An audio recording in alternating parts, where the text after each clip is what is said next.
வணக்கம். சின்ன குரூப் சேனலுக்கு உங்கள் அனைவரையும் அன்புடன் வரவேற்கின்றேன். நேற்றைய சமையல் இன்னைக்கு பார்க்க போகிறோம். வெந்தய குழம்பு. வெந்தய குழம்பு உடல் சூட்டை தணிக்கும்.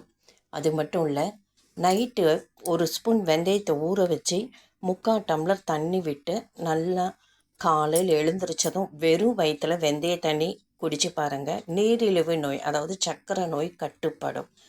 வாரத்துக்கு ஒரு முறை நீங்கள் வெந்தய குழம்பு வச்சு சாப்பிட்றது உடம்புக்கு நல்லது. நாட்டு பீன்ஸ் பொரியல், கருவேப்பிலை ரசம். கருவேப்பிலை பொடியை அலம்பிட்டு உணர போட்டு மிக்ஸி ஜாரில் அரைச்சி எடுத்து வச்சுக்கோங்க. தேவைப்படும் போது ரசம் வைக்கும்போது ஒரு ஸ்பூன் போட்டிங்கன்னா ரொம்ப நல்லது. உடம்புக்கு ரொம்ப நல்லது. முடி வளர்ச்சிக்கு கருவேப்பிலை நல்லது. அடுத்து தயிர், அப்பளம். எளிமையாக சமையலுக்கு இந்த சமையலை நீங்கள் பயன்படுத்தலாம். வீட்டிலேயே நம்ம செய்யலாம் பீஸா. ஆமாங்க, பொண்ணு ஆசைப்பட்டு எப்போவுமே கடையில் வாங்குகிற பழக்கம். அதுவே நம்மளே பீஸா வீட்டில் செஞ்சோம்னா இன்னுமே நல்லாயிருக்கும். டேஸ்ட்டும் அபாரமாக இருக்கும்.